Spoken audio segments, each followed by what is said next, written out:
Well, it's day 110 of my carnivore experience. And yesterday, I was grabbing a little lunch.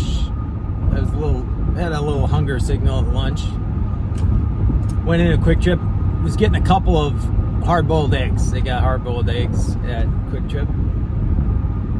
And then I saw this little package of ham and cheese and almonds. And I thought, almonds are keto. I'm gonna try my first off-plan experiment. Because I wanna, now after 90 days, I wanna test different things.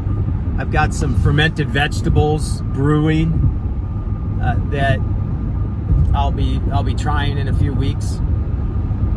So almonds, there are 12 almonds in this little thing. I thought, let's try the almonds. And lo and behold, like, I'm sitting around at night at my table just reading, and I've got all these inflammatory issues, like my throat's tightening up, and I got the lump in my throat, and kind of dizzy, and like I feel hot. And we had the heat on because it was cooler, but it was 74 in the house. It's hot enough for me to feel hot, but at any rate, I felt different.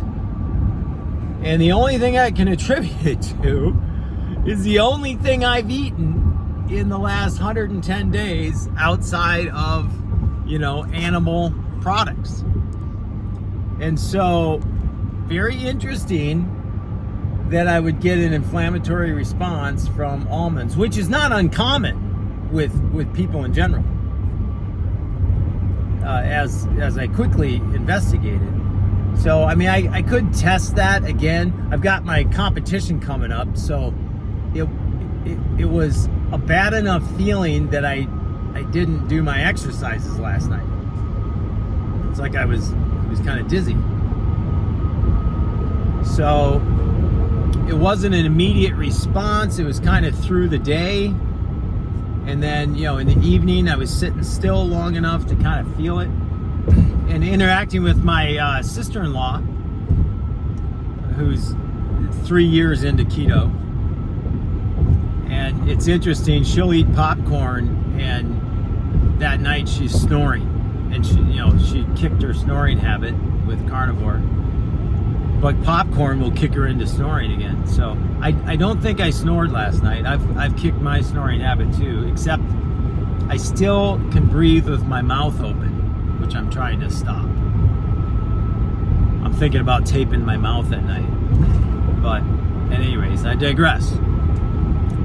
I really believe I had an inflammatory response to the almonds, and my sister-in-law said yes, when I was likely in a constant state of inflammation before, just eating a standard American diet. And now that I'm, quote, clean, I will feel everything that happens to my body. And I could feel those 12 almonds. I'm quite sure of it. Now, into some more news, Lisa and I went in and got our coronary artery calcium scans, a CT scan. And I was highly anticipating it. I had to talk my doctor into it. It's like, come on, I'm 58. I had a grandfather die at 53. I haven't eaten cleanly in my lifetime. I'd like to see where I'm at right now before I get too far into this carnivore thing. And so Lisa came out in flying colors. She got a 0. So she has 0 cardiovascular disease. And she's fairly clean eater. She scoffs a little bit at my carnivore because she likes her pleasure food. But she had a coronary artery calcium scan of 0. So that means in the next 10 years, she has a very low probability of a heart event. So that's good news. And I was 0 in all quadrants except the left anterior descending. Had a score of 16.49. So, which is like 50% of the population has worse and 50% of the population has better. And it's only in one artery. So that's good. I was expecting, honestly, something, just because I know I hadn't eaten cleanly and I'm a male. I was kind of hoping for 10 or less, but I got 16.49. But what's exciting to me is the literature will tell you that the CAC score increases on average 10 points per year after age 50 or after age 60. I can't remember which one. So anyways, in your older years, you can count on your CAC score increasing by 10. So I'm going to maintain ketosis for the next year. And I'm going to retake that test in a year. And, you know, if it's 16.49 still, I'm going to be happy. If it's 15, I'm going to be ecstatic, because that will tell me that I can reverse it. And so many things that they say is not reversible. There's still some pundits out there that'll say type 2 diabetes is not reversible. You have to, you know, permanently medicate. And, you know, that's pretty quickly debunking, because there's so many people reversing their type 2 diabetes. And it's going to be exciting to see. I actually listened to a CD the other day. My daughter is type 1 diabetic, so I'm quite familiar with diabetes. She was diagnosed when she was 9. And there's a honeymoon period, kind of like when your pancreas is still kind of working.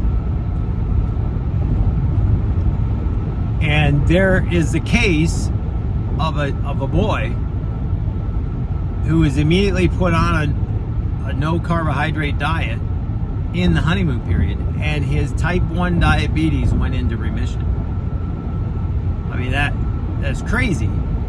I mean, if that happened once in this world, I don't know why they don't make that a protocol and maybe save some of these people in their honeymoon period. I don't know. Maybe it's an inflammatory issue with pectins, which are in gluten and they're in beans. Pectins are a phytotoxic chemical that are in vegetables. My ghost pepper that I like so much is high in pectins. Who knew? So, you know, now that I know that information, you know, Tabasco sauce is my go-to, because it's fermented. It's aged for 5 years. It's fermented. And that fermentation process takes out those phytotoxins. And that's why Lisa and I are fermenting vegetables, because the fermented vegetables are going to not have those phytotoxins in them. And so I might take my ghost pepper and utilize it in some fermentation processes and make some hot stuff that I kind of like that sensation. I had ground hamburger and scrambled eggs this morning, and I put some Tabasco sauce on top. Yesterday I actually put the ghost pepper on top, and got a little bit too much. But then yesterday I listened to a video on pectins, and I'm like, man, I believe that. As an arborist, someone familiar with plants and what they may contain, I believe that there's phytotoxins in plants. And I also believe there's ways to neutralize them. And fermentation is a great way. So I'm excited to incorporate that. Probably the next test I'm going to do will be one of those fermented vegetables. But we're having fun with this. So I got a CAC score of 16. It's all in one artery, which is good news and it's bad news, you know. I got one artery that's setting itself up, right? So we'll see if we can't do something with that, with a continued process. But I'm on my way up to a legacy tree day training.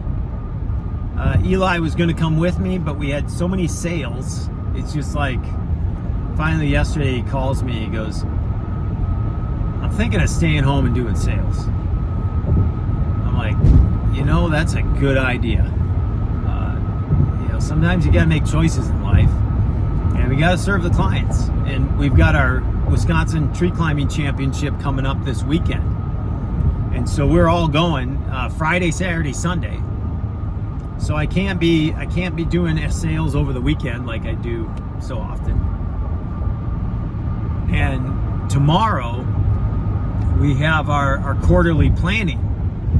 So all three of us, me, Taylor, and Eli, are in the quarterly planning.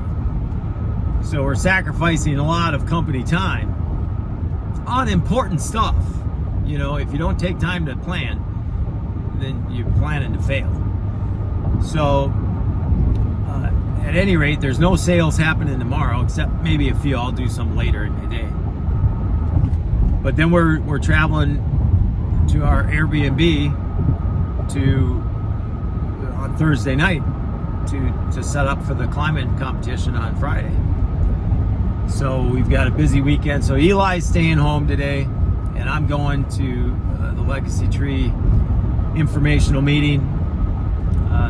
It's going to be good. It's a great program. I'm really happy with. They're making some changes that were actually, you know, favorable to me on, you know, the numbers of trees that we can order and that we can order mid-year if we need to. And we're really marketing the Legacy trees. They're a solid product, and we want to plant trees. You know, we're arborists. It's Ham's Arbor Care. We care for trees. Yes, we remove trees, and the tree removals get the most views on YouTube. But you know, I'm starting to post some more informational videos, even on YouTube. I mean, the culture on Instagram is different than YouTube, but my informational videos are getting some love on YouTube as well. And so I'm really developing a brand of arboricultural information, you know, and encouraging the arborists of this industry to become knowledgeable in their craft, not just the physical tree work, not just the climbing, but the knowledgeable aspect of arboriculture. And so that's been fun doing that.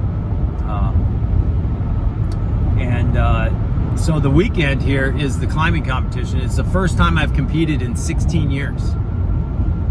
So that's significant. I'm 58 years old, and you know, I can scoot up that 50-foot rope still. So we're just gonna show up. I haven't had as much time to really practice in the trees. I haven't been in production a lot to kind of practice during the day, but it's, you know, it's just a time. I'm going to encourage a lot of people, have a good time. I'm bringing some product down, some merch, our old t-shirts that the HBO gave us the letter, the cease and desist letter on our t-shirts, because the text was a parody on the Game of Thrones. But we have a bunch of product, and so I'm bringing t-shirts to give away to all the climbers. We've got some cooling towels we're going to give to all the volunteers, and our biochar body bar and shampoo we're going to give away to the volunteers as well. So some door prizes, and then we've got our signature retrievable double ring slings that we're going to donate one of those to the raffle. So that's, you know, a $300 item, and that'll be cool. Anyways, this is a Game of Trees. What should I call myself? The carnivorous arborist? I don't know. Carnivore arborist? Something like that. Game of Trees, we're having fun. Like and subscribe. Let's get this channel going. This is going to document my experience with carnivore. And it's Kevin Ham, Game of Trees. And of course, you can find us over at Game of Trees, at Game of Trees on YouTube. And that's our main channel. That's where you'll see a lot of the fun videos. All right, take care.